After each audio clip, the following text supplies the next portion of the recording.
Chegamos então no último texto desse evangelho.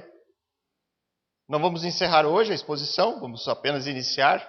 Encerraremos na próxima semana, se Deus quiser.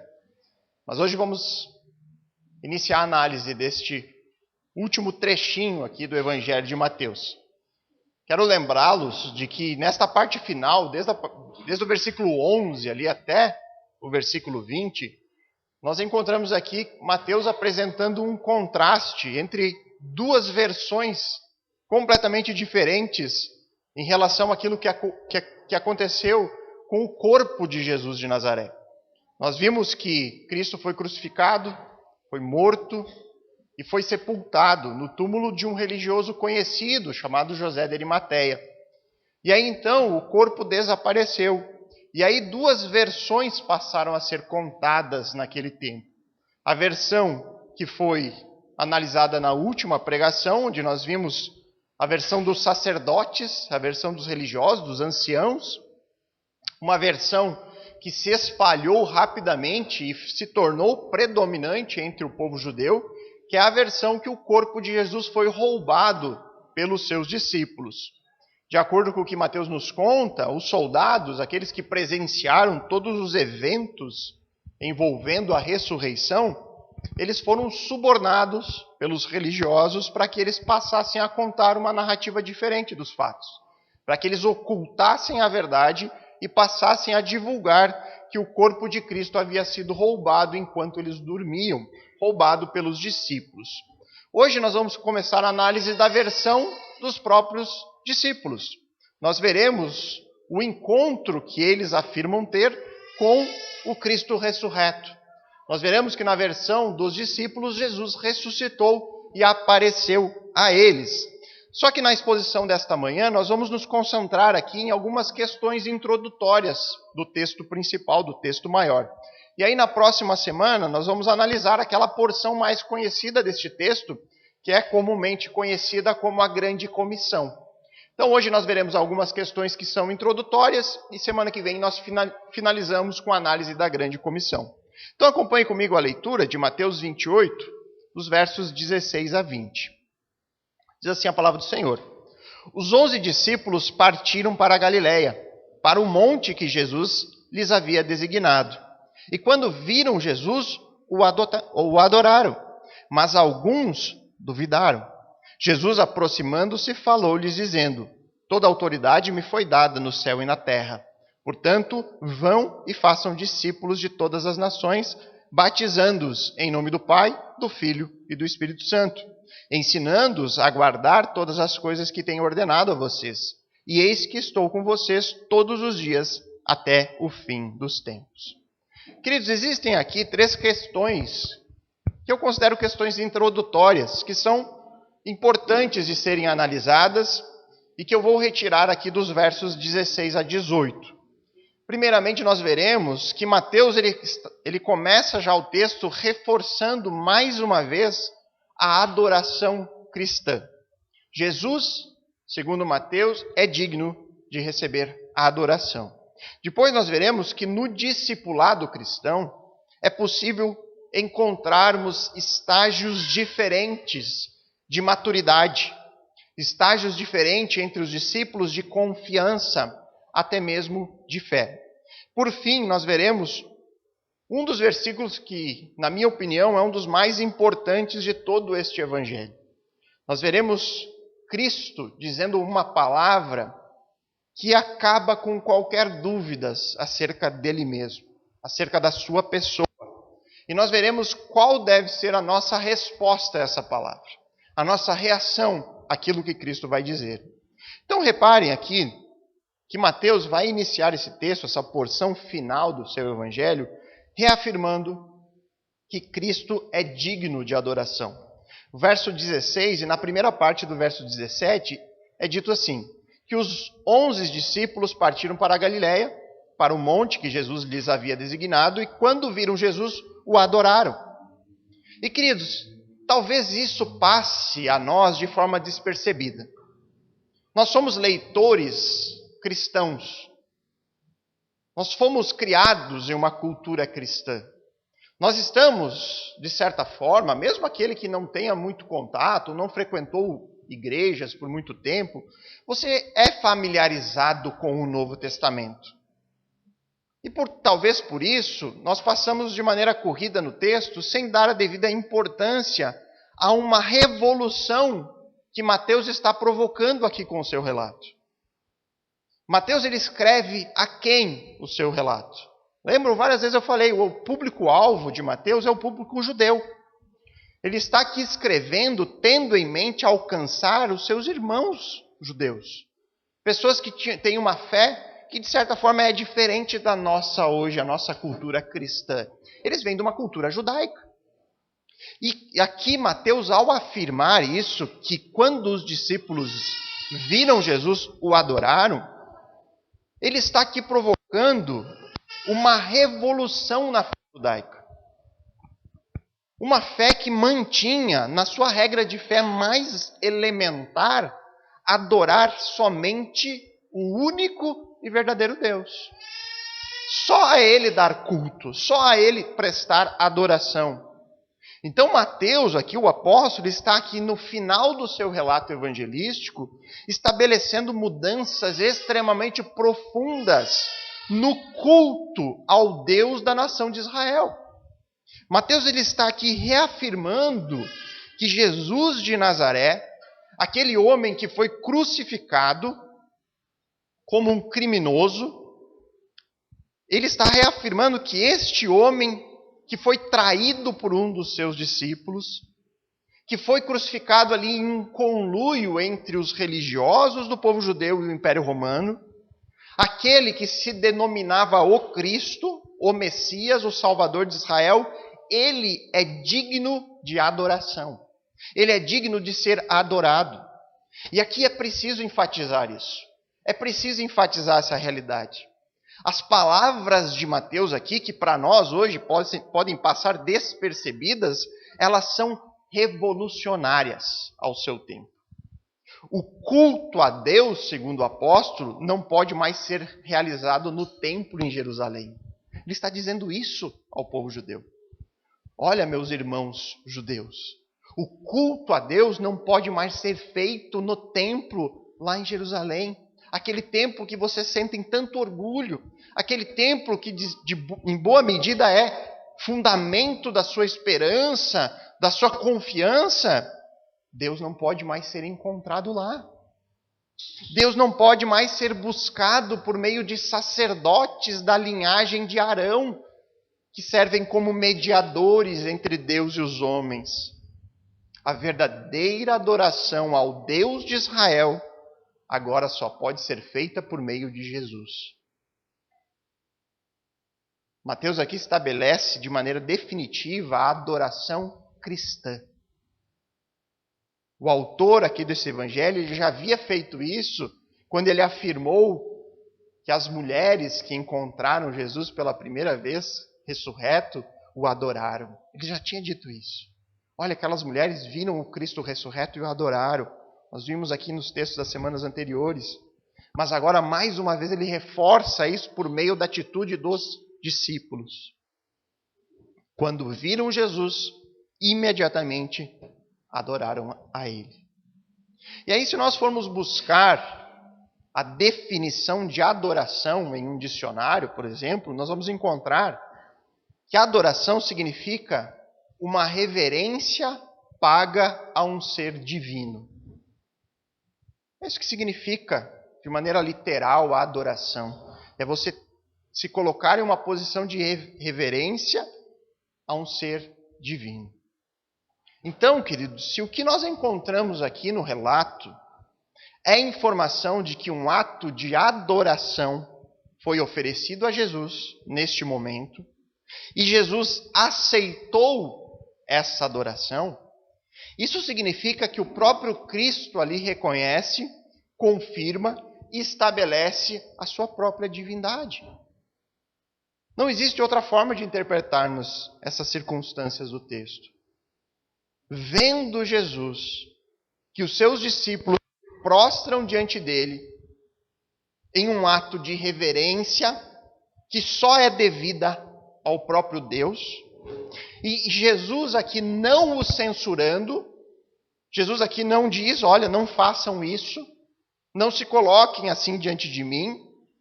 Cristo não censurando os seus discípulos, ele está aqui confirmando que de fato ele, Jesus de Nazaré, é digno de adoração e, portanto, ele é o próprio Deus. Nós não podemos esquecer que Cristo está neste momento no seu estado ressurreto. Ele não é apenas um homem que diz coisas impressionantes. Aqui Jesus venceu a morte. Deus autenticou por meio da ressurreição o seu ministério. Deus autenticou por meio da ressurreição todas as suas obras. Se nós pegarmos a vida de Jesus antes da crucificação, Jesus já havia dado indícios da sua divindade. Nós lemos no próprio Evangelho de Mateus que quando Cristo nasceu, magos vieram do Oriente e o adoraram. Nós vimos lá em Mateus 2,11. Alguém lembra de Mateus 2,11, da exposição? Eu acho que nem eu lembro. Jesus, durante a sua vida, ele se auto-intitulava o Filho de Deus. E nós falamos aqui sobre esse título, né? Diferente do que a gente pensa hoje, o Filho de Deus é alguém criado por Deus, né? Todos nós somos filhos de Deus. O povo judeu, a cultura do primeiro século, entendia o Filho de Deus em sentido de semelhança. Era blasfêmia alguém dizer eu sou um filho de Deus. Porque ser filho de Deus é ser como o Pai. Ser semelhante a Ele. Isso é um título que requer a sua divindade. Ele disse que ele e o Pai eram um só.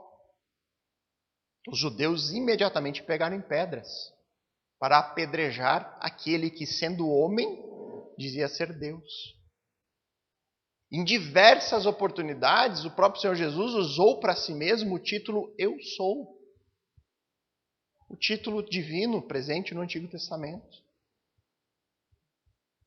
Durante a sua vida, Cristo deu indícios da sua divindade. Só que enquanto ele estava no seu estado de servo e sofredor, todas essas suas palavras, essas palavras que apontam para a sua divindade, poderia ser só retórica. Jesus poderia ser um lunático afirmando ser Deus. Jesus poderia ser um mentiroso. Talvez ele quisesse apenas juntar ali um grupo de seguidores. Mas o que nós temos agora, a partir do texto de hoje, da semana anteriores, não é apenas um homem com um discurso surpreendente.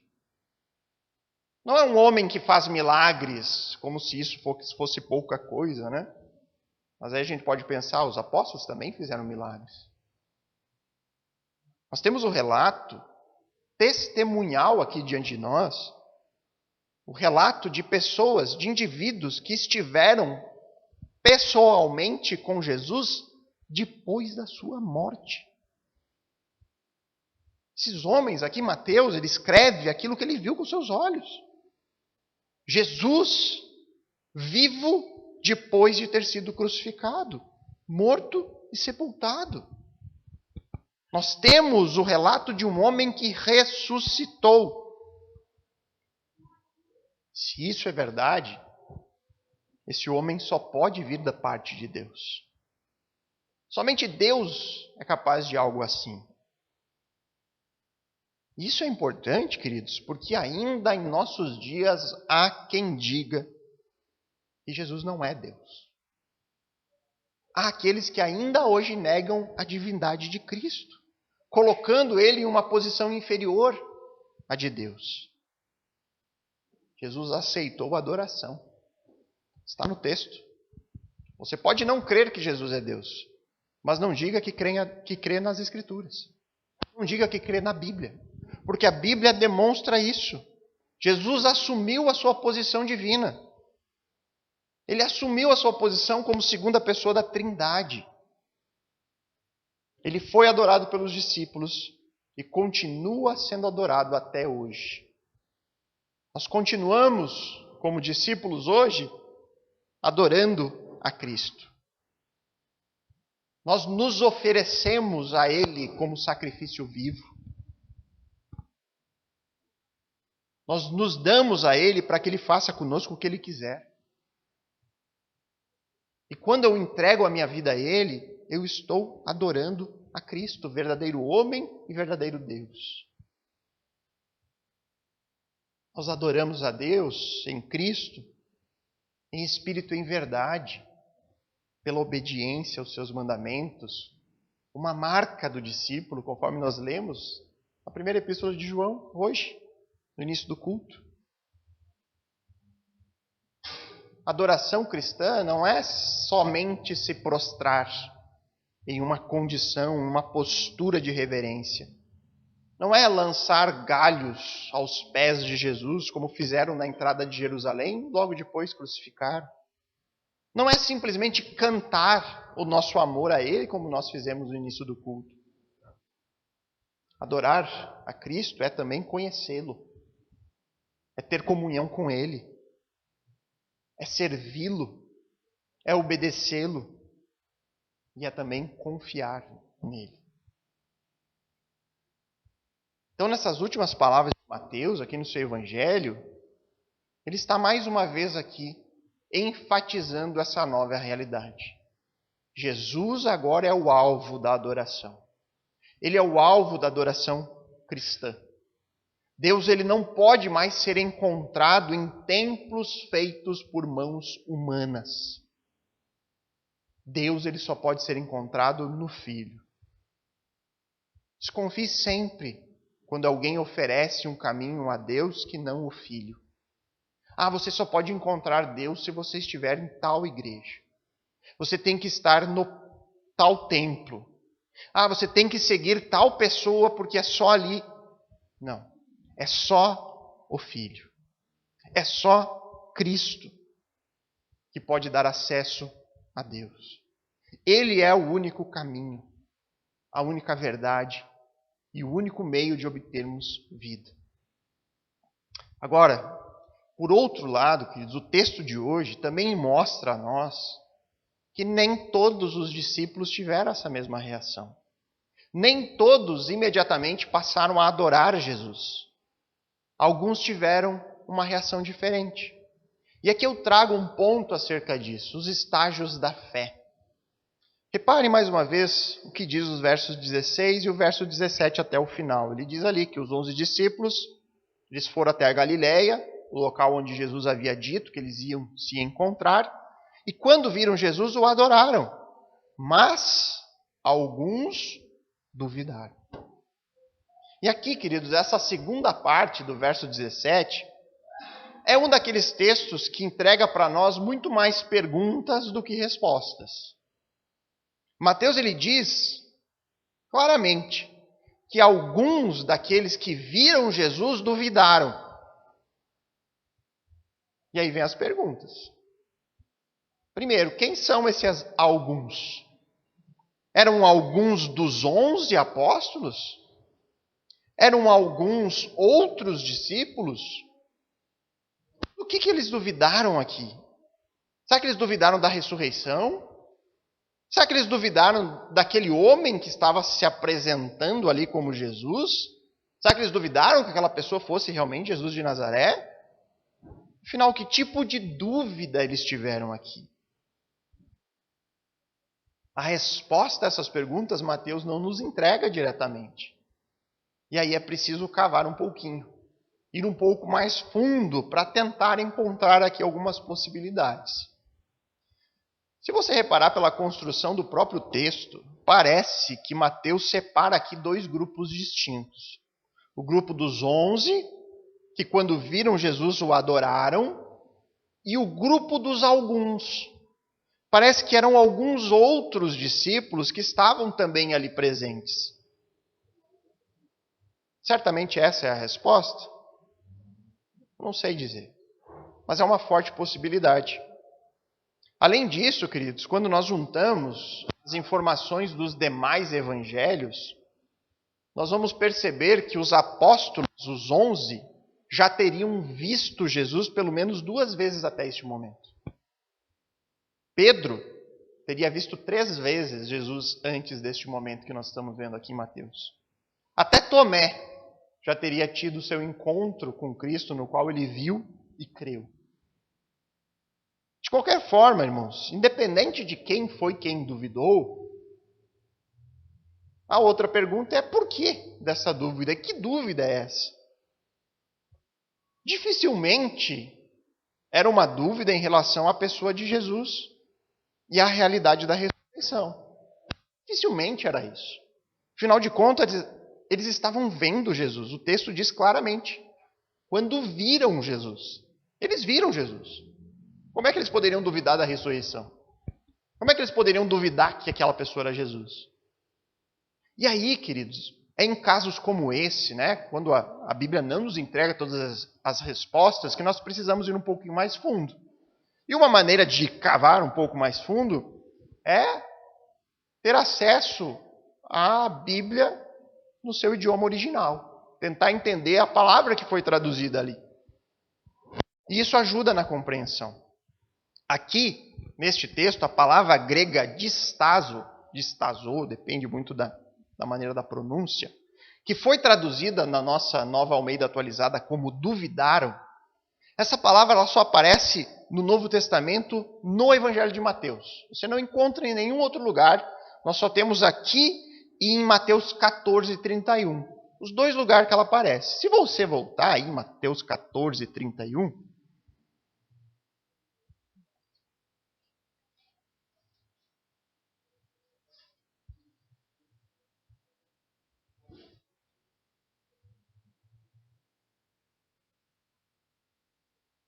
nós temos aquele famoso texto de Jesus andando sobre as águas. Os discípulos ficam assustados vendo Jesus andando sobre a água. Pedro pede para ir até Cristo, onde ele começa uma caminhada, né? Jesus diz, venha, pode vir até mim. Pedro começa, mas chega um determinado momento que ele tira os olhos de Cristo e começa a afundar. E aí Jesus disse, né? Pegou a mão de Pedro, estendeu a mão a ele, segurou a Pedro e disse, homem de pequena fé, por que você duvidou? Então essa é a mesma palavra que foi traduzida lá no texto que nós estamos analisando. Aqui em Mateus 14, 31, o texto não está falando de um duvidar no sentido de uma descrença total. Ele está falando aqui no sentido de uma pequena fé. Uma fé hesitante. Uma fé que tem dúvidas. Uma fé que tem dificuldades em confiar. Parece ser esse o caso também do texto de Mateus 28. E quando nós pegamos os relatos bíblicos das primeiras aparições de Jesus, depois de ressurreto, o que nós vamos encontrar? Nós percebemos que os discípulos tiveram sim uma certa dificuldade em crer que Jesus havia ressuscitado dos mortos. Nós temos o caso clássico de Tomé. Tomé disse o que quando falaram para ele que Jesus ressuscitou? Ele disse, eu não acredito. Eu só acredito se eu ver. Se eu não ver Jesus, eu não vou acreditar que ele ressuscitou. Nós temos o caso também lá do Evangelho de Lucas, dos discípulos no caminho de Emaús, onde eles tiveram também dificuldades. Eles não creram em Jesus no primeiro momento. Nós temos na narrativa de João, o apóstolo contando acerca da dificuldade que os discípulos tiveram de reconhecer Jesus na praia. Houve, sem dúvida, de acordo com o relato bíblico, uma hesitação inicial por parte dos discípulos em relação a Jesus ressurreto. A sua aparência poderia não ser exatamente a mesma de quando ele era o servo sofredor. É possível que o corpo glorificado de Cristo poderia ser de alguma forma diferente. Nós sabemos que os apóstolos, os discípulos, neste momento ainda estão em um estado de maturidade. Eles ainda não haviam recebido o Espírito Santo. Há várias possibilidades da gente ficar tentando explicar a hesitação dos apóstolos e dos discípulos aqui. Agora, uma resposta extremamente simples a essa situação pode ser dada. E normalmente as respostas mais simples tendem a ser as certas. Se nós olharmos para o próprio texto, aquilo que o texto nos conta, parece que no primeiro contato visual houve alguma dúvida, alguma hesitação. É possível aqui, queridos, que alguns dos discípulos estavam a uma distância maior de Jesus nesse momento, sem talvez conseguir ver nitidamente Cristo ali, sem poder reconhecer imediatamente a pessoa de Jesus. E neste momento eles duvidaram, ficaram hesitantes se aquele homem que estava chegando ali fosse realmente Jesus que havia sido crucificado. Ao ponto que, se você reparar no verso 18, o texto diz que Jesus se aproximou deles. Ele estava mais longe e então se aproximou. Talvez neste momento de aproximação, eles conseguiram ver nitidamente Jesus e as dúvidas se dissiparam. Né? A hesitação foi dizimada. Há também aqueles que defendam a ideia de que essa dúvida aqui do texto diz respeito ao ato de adoração que discípulos fizeram ali. Como judeus que eram, esses discípulos todos, ao ver que alguns dos discípulos adoraram a Cristo, outros ficaram hesitantes quanto àquilo. Somos judeus, nós só podemos adorar ao único e verdadeiro Deus. Então eles ficaram em dúvida sobre aquele ato de adoração. E aí então eles ficaram hesitantes, eles duvidaram. Depois, ao entender quem Jesus é de fato, ao perceber mais profundamente que Jesus é o Deus que se fez carne, eles abandonaram essa dúvida e essa hesitação. Essa é uma possibilidade menor, porém ela existe. Ela não pode ser desconsiderada aqui. Então, como eu disse antes, irmãos, esse texto ele traz para nós mais perguntas do que respostas. Porém, o motivo pelo qual eu creio que Mateus ele decidiu incorporar essa situação de hesitação momentânea no seu evangelho, sem dar muitas explicações aqui para nós, é para mostrar aos seus leitores que a ressurreição de Jesus não trouxe nem mesmo aos discípulos apenas uma reação de forte entusiasmo, de grande esperança ou de fé inabalável. Mateus está dizendo, olha, foi longe disso. Mesmo diante do Cristo ressurreto, houve hesitação por parte dos discípulos. Houve alguns que duvidaram. Houve dificuldades ali para entender e para confiar até mesmo naquilo que Jesus já havia dito que aconteceria depois da sua morte. Jesus já havia dito que ressuscitaria. A ressurreição de Jesus não transformou de maneira instantânea homens de pequena fé em homens de grande maturidade. Não houve uma transformação imediata de pessoas imaturas, de fé pequena, a gigantes na fé. Não houve isso, nem mesmo para aqueles que presenciaram a ressurreição. E aí, quando eu olho para isso, irmãos, quando eu olho para a imaturidade dos discípulos, vista inúmeras vezes ao longo dos evangelhos, especialmente ao longo do evangelho de Mateus, eu me identifico com eles. Eu me identifico mais com Pedro em Mateus do que com Pedro em Atos. Aquele grande homem, o gigante da fé, né? Pedra fundamental para a construção da igreja, que hoje nós estamos aqui fazendo parte dela. Eu consigo, inclusive, entender melhor o corpo, a realidade da diversidade em termos de maturidade na igreja local. Eu consigo entender melhor quando eu vejo textos como esse. Eu posso perceber que, de fato, existem estágios diferentes dentro de uma mesma fé cristã. Existem estágios diferentes. Existem diferentes níveis de maturidade espiritual dentro do grupo dos discípulos. Existiu isso no tempo de Cristo. Existe isso nos nossos dias. Nós podemos, segundo o que nós vemos do relato bíblico, ser verdadeiros crentes. Pessoas que de fato confessam a sua fé no Cristo. Confessam a sua fé verdadeira em Jesus como o único e suficiente Salvador, mas ainda assim manter uma postura hesitante em diversos aspectos. É possível, irmão, ser crente, mas lutar com a inconstância. Ter fé e conviver com a dúvida. confessar a Cristo e se debater com a falta de confiança. Possível. Quem nunca passou por algo assim? Qual crente que não se debateu? Senhor, me ajuda a confiar. Passando por uma dificuldade aqui, eu estou com dificuldade de ter olhos espirituais. Senhor, eu não tenho forças nem para orar a Ti. Senhor, me ajuda. Me ajuda na minha incredulidade, na minha falta de confiança. E a palavra de Deus nos diz que tudo isso pode ocorrer. Vai acontecer, aconteceu com os discípulos que viram a Cristo. O que não pode acontecer, segundo a mesma palavra de Deus, é o crente se acomodar nessa situação. O cristão, ele precisa ter o desejo de ser maduro. Ele não pode se acomodar na imaturidade e pensar, mas tem um monte de gente que nem eu. Mas Deus conhece o meu coração. O crente, ele precisa ter como alvo a maturidade. Ser um crente maduro. Ser cheio de confiança. Ser cheio de fé. Ser grande. Ele tem que ter esse alvo. Nós somos chamados a isso.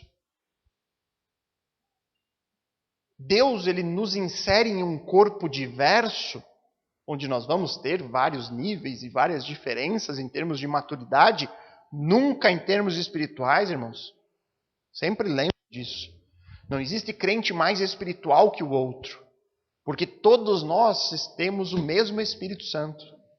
Se cremos, nós recebemos o Espírito, ele habita em nós, em cada crente. Não existe diferença de espiritual, o crente é mais espiritual que o outro. Não, existe diferença de maturidade.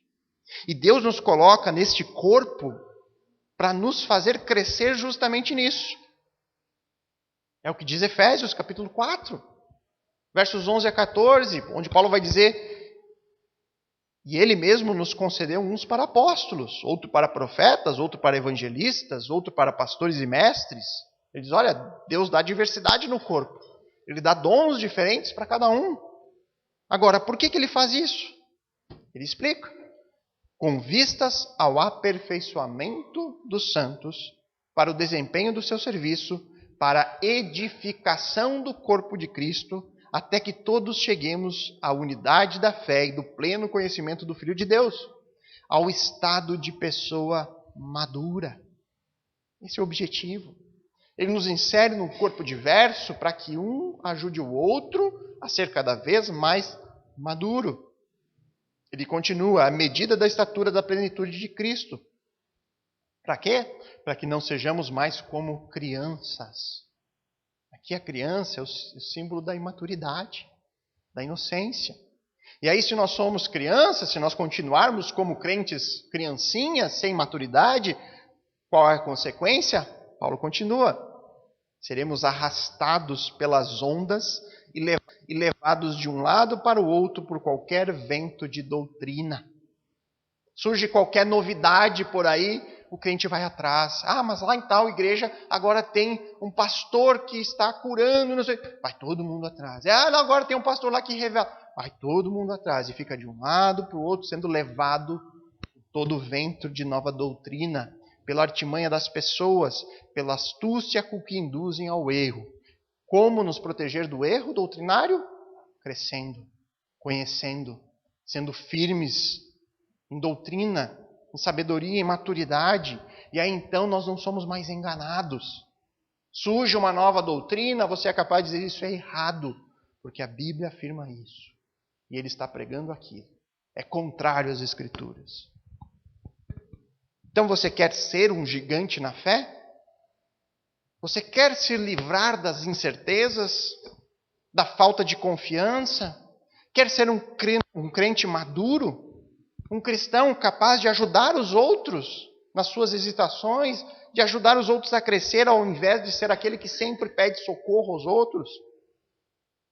E aí eu digo, saiba que se você crê, você já tem uma vantagem em relação aos discípulos do texto. esses discípulos hesitantes aqui que nós vemos? Porque eles ainda não haviam recebido a habitação do Espírito Santo. Você já tem. Se você crê, você já tem o Espírito Santo no seu coração, habitando. Foi o Espírito que te deu o conhecimento do seu pecado que te trouxe até esse lugar, que te conduz na palavra de Deus, que te dá vontade de conhecer mais o Filho. E a partir disso, o que precisa ser feito é buscar o conhecimento do Filho, o conhecimento da palavra. Não tem fórmula mágica, irmãos. Não existem atalhos para a maturidade. Nós temos que crescer em conhecimento da palavra. Quanto mais nós conhecemos, mais nos tornamos aptos a colocá-la em prática. Mais nós nos livramos da pequenez espiritual. Você tem se visto aí em constantes lutas contra a falta de confiança? Você tem convivido em um estado de inconstância, sempre em altos e baixos? Será que você se encontra nessa situação? E aí eu pergunto, quanto você tem se dedicado em conhecer mais do Senhor por meio da Bíblia? Por meio da leitura de bons livros? Por meio da comunhão na igreja local?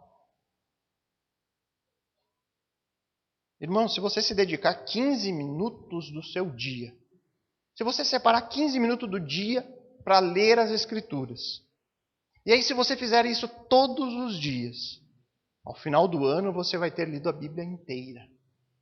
15 minutos por dia. A leitura anual das Escrituras, ela deveria ser considerada para nós como uma obrigação cristã. Deveria. Nós deveríamos todo final do ano ter dito, encerrei mais uma vez a leitura bíblica. Estou compreendendo mais. Aquela primeira leitura que eu não entendi nada, falamos com os jovens aqui na sexta-feira. A primeira leitura das Escrituras parece muito difícil. A maioria existe em Levítico. Logo no início. Não entendi nada. Mas é assim. Talvez a primeira vez seja na perseverança. Eu vou encerrar. A segunda, as coisas começam a trazer mais luz. Terceira, ainda mais. Quarta, ainda mais. Que privilégio ser jovem e poder desde já começar. Que privilégio. Mas não importa a idade. Podemos começar hoje. Estamos chegando no final do ano, ótimo momento para botar as metas espirituais, leitura anual. Eu não conheço ninguém, irmãos, ninguém que tenha feito essa meta na sua vida. Ler a Bíblia toda em um ano, que não cresceu na fé. Eu não conheço ninguém. Ninguém que estagnou. Ninguém que chegou no final do ano e, eu me arrependi de ter lido tudo. Ninguém.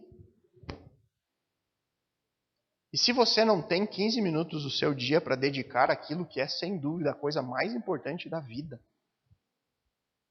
Porque não existe nada mais importante do que conhecer o Senhor e a sua palavra. Essa é a essência da vida eterna, irmãos.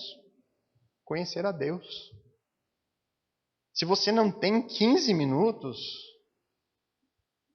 por favor, não há nada que possa ser feito. Não vai ser uma oração poderosa de alguém que vai mudar a sua vida. Não vai ser participar de uma campanha em uma determinada igreja que vai mudar a sua inconstância. Que vai alterar a sua falta de confiança ou a sua hesitação. Só uma coisa que pode fazer isso. O conhecimento do Senhor aliado a uma vida piedosa. É isso que nos conduz à maturidade espiritual. Quer ser um crente maduro? Inicie hoje.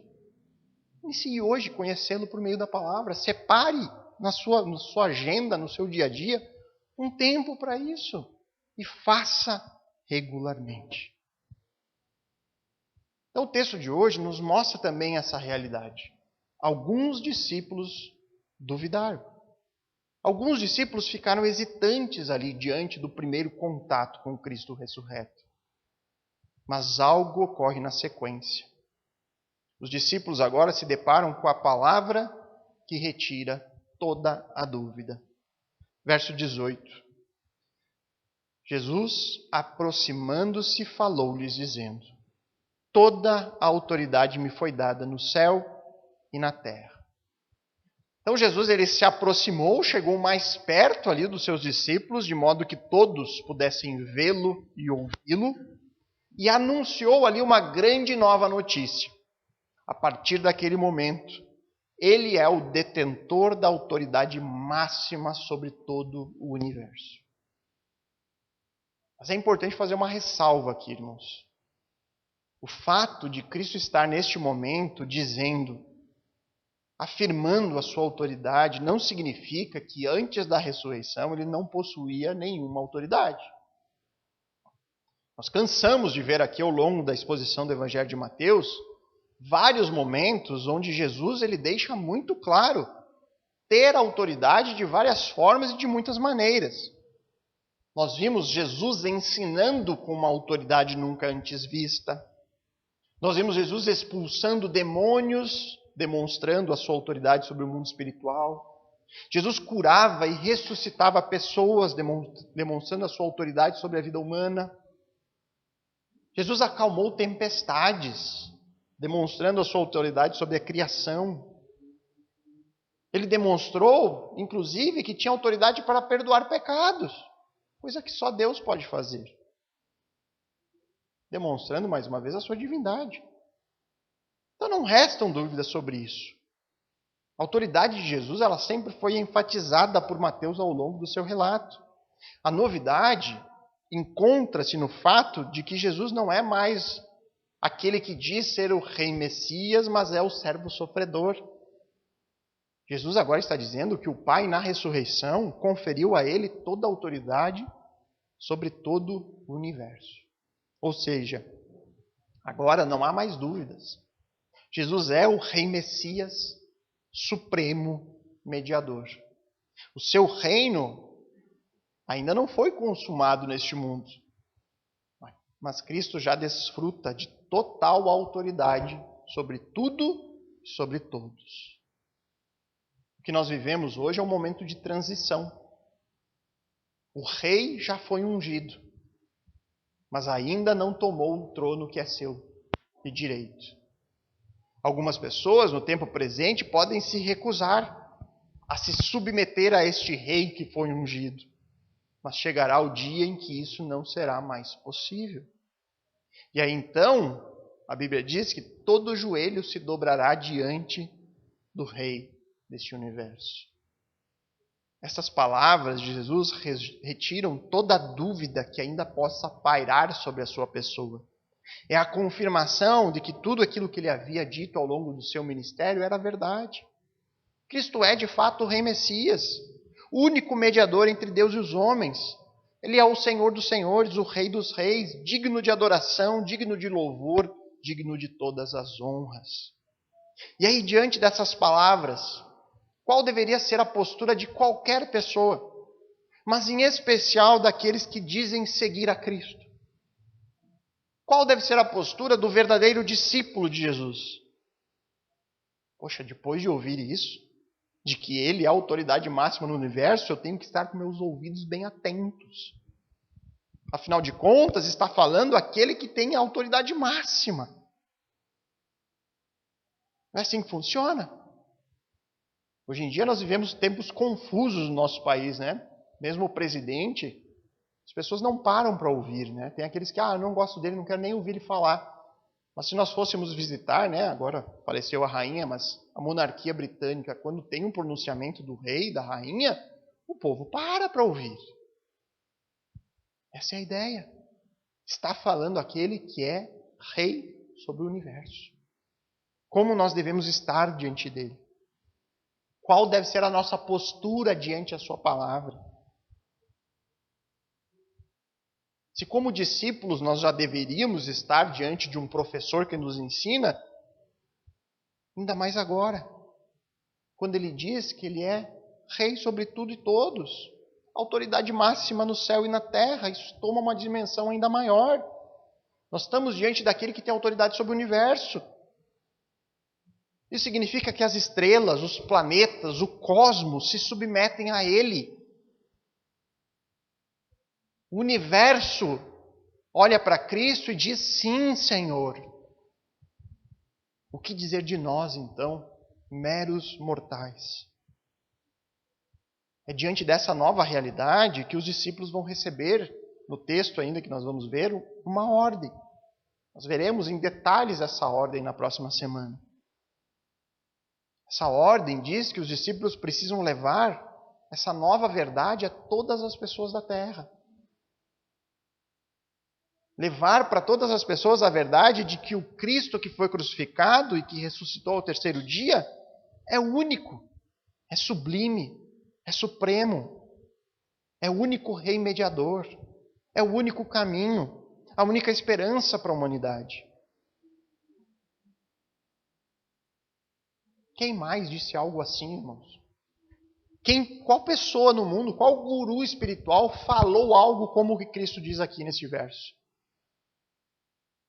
Quem durante a sua vida curou cegos, coxos e mudos?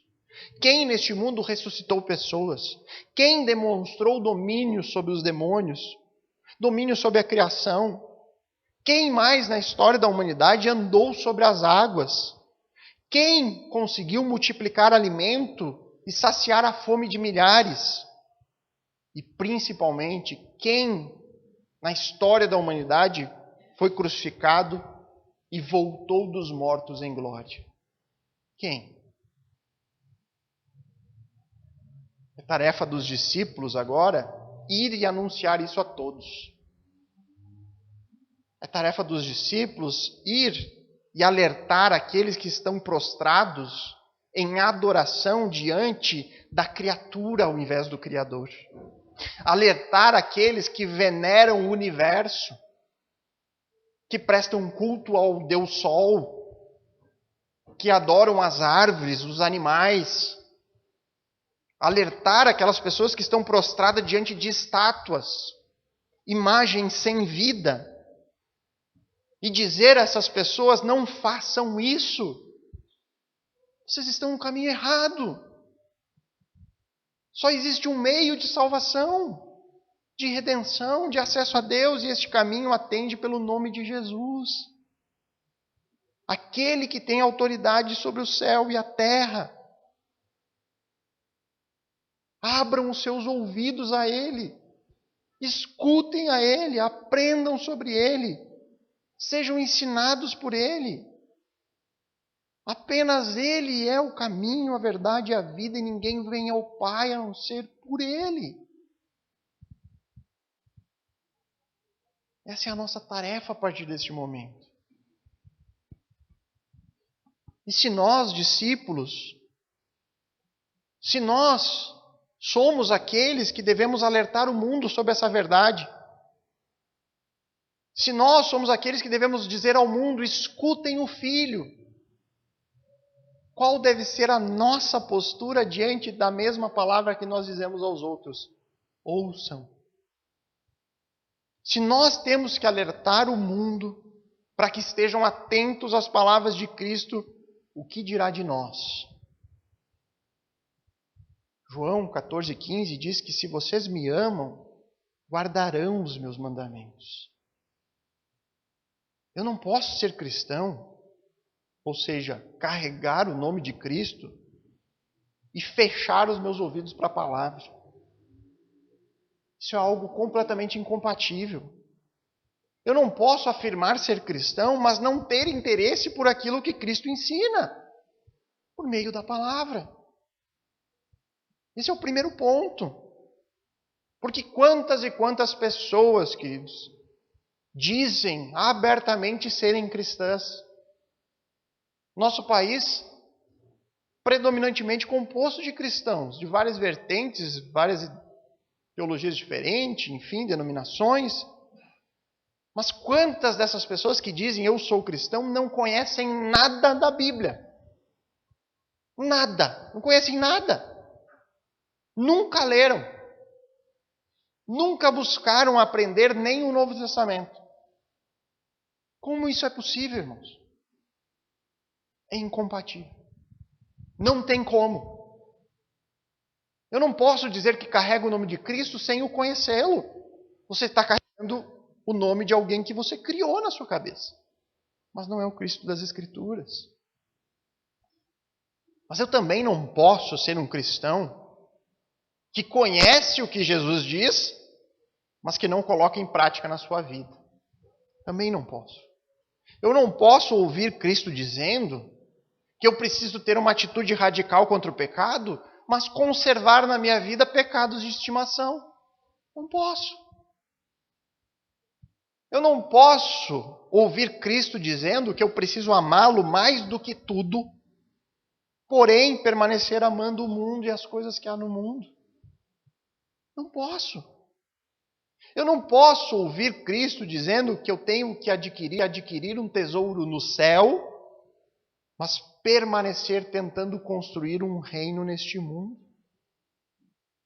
Tentando ali, colocando a minha segurança em várias coisas menos no Senhor. Eu não posso, queridos. Eu não posso ouvir Cristo dizendo acerca dos perigos do tempo presente. Como é difícil ser um discípulo neste mundo. O quanto o discipulado cristão vai envolver sofrimento e perseguição muitas vezes. E mesmo assim permanecer fazendo pouco caso em relação à vida espiritual dos meus filhos. Eu não posso viver assim. Eu não posso. Eu não posso ouvir a palavra de Deus me exortando sobre diversos assuntos, tendo ciência disso e permanecer sem fazer nada. Estagnado. Pensando, mas Deus há de me perdoar. Deus perdoa todo aquele que crê. Mas nós corremos um risco sério, irmãos, de nos tornarmos religiosos. De você achar que está salvo por causa da religiosidade. Porque você vai na igreja, porque você lê a Bíblia, porque você faz as suas orações, e achar que isso é suficiente. Mas aí você não aplica nada do que você conhece na sua vida. Então você se tornou um religioso. Porque na ação do verdadeiro Espírito Santo, naquele que crê, haverá as boas obras, haverá a evidência, haverá constantemente a luta. Nós vamos errar, vamos falhar? Vamos, mas vai haver progresso. Vai haver progresso, porque é uma obra de Deus, não é nossa. Nós não somos salvos por isso, mais uma vez, irmãos. Nós não somos salvos pelas obras, mas as obras são evidências. É por isso que Jesus diz, aqueles que me amam, guardam os meus mandamentos, porque o Espírito opera. E o Espírito é de Deus, não é o nosso.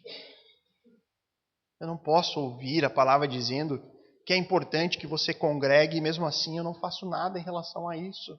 Eu não posso ouvir Deus aconselhando sobre questões de relacionamentos e eu não faço nada para mudar isso. Mais uma vez, irmãos, quando o sentimento prevalece, a boa teologia desaparece. Vai ser fácil viver como verdadeiros cristãos? É claro que não. Vai ser mais fácil você se amoldar a este mundo do que se amoldar a Cristo. Fazer coisas como essa, irmãos, é fazer pouco caso com a palavra. É fazer pouco caso com aquele que é autoridade no céu e na terra. É tapar os ouvidos, ao invés de estar com os ouvidos atentos à maior autoridade que há no universo. Então o texto de hoje, ele retira toda a dúvida que possa existir quanto à pessoa de Jesus de Nazaré. Cristo é aquele que possui toda a autoridade no céu e na terra. É o único rei mediador, salvador dos homens. E eu gostaria agora, para encerrarmos, cada um de nós gastasse um tempo para meditar em cada uma das informações introdutórias que nós retiramos do texto de hoje. Nós vimos que Cristo ele é digno de adoração. Ele é o alvo do culto cristão.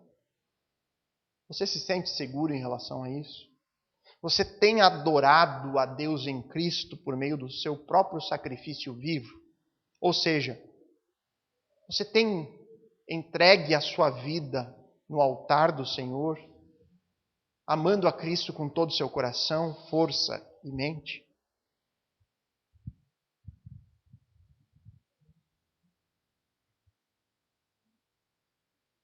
Nós vimos também, por meio do relato, acerca dos discípulos de Cristo no texto, que existem estágios diferentes na fé cristã. Existem discípulos que podem estar em estágio de hesitação, de dúvida, de inconstância. Nós aprendemos que tudo isso pode acontecer. O que não pode é nos acomodarmos na imaturidade. Qual você considera ser o seu estágio atual? Você se considera um discípulo maduro ou ainda imaturo? O que falta para que você alcance ou caminhe um pouco mais na direção da imaturidade? O que você precisa fazer de forma prática a partir de hoje para crescer em maturidade espiritual?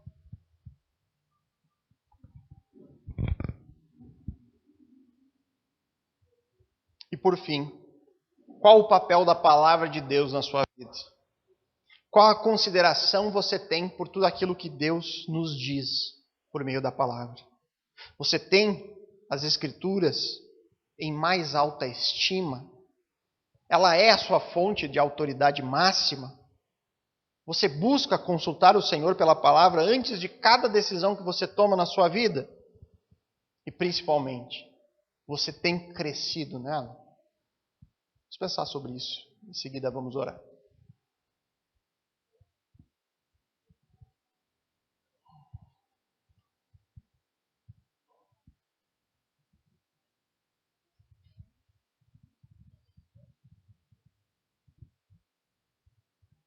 Amado Pai, bondoso Deus, nós nos colocamos aqui, Senhor, em primeiro lugar, reconhecendo o nosso estado como pecadores, como pessoas que carecem da Sua graça e da Sua misericórdia. Reconhecendo que nós carecemos da Tua revelação. Nós necessitamos da Tua palavra, porque do contrário estaríamos completamente no escuro. E graças a Deus nós podemos hoje ter as Escrituras completas, finalizadas, diante de nós, na nossa própria língua materna, no qual nós podemos aqui ler juntos e aprender sobre ela. Uma palavra que nos mostra tudo aquilo que somos e que precisamos nessa vida. Nos mostra as nossas incapacidades, aponta para o nosso pecado e nos leva, nos conduz ao único capaz de nos salvar, que é Cristo Jesus. Nós vimos aqui por meio do texto que apenas Cristo ele é digno da nossa adoração.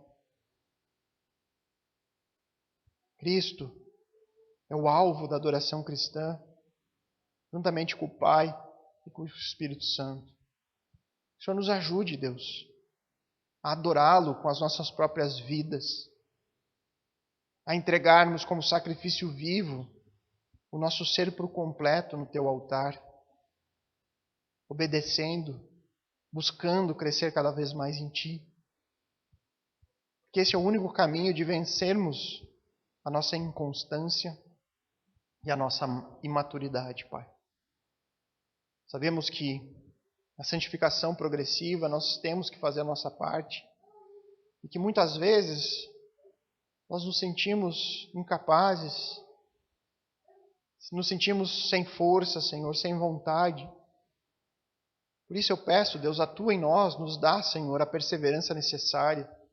Nos ajuda nas nossas incapacidades, nas nossas dificuldades. Nos faz, Senhor, cristãos caminhando para a maturidade.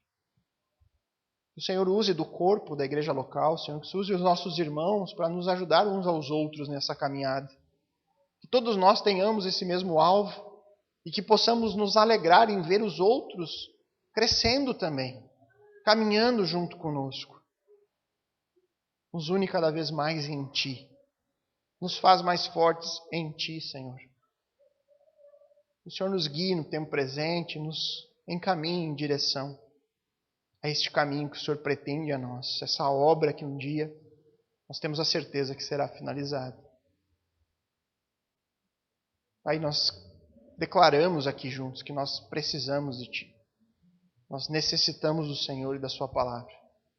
Nos ajuda, Senhor, o tempo todo. É que oramos em nome de Cristo. Amém.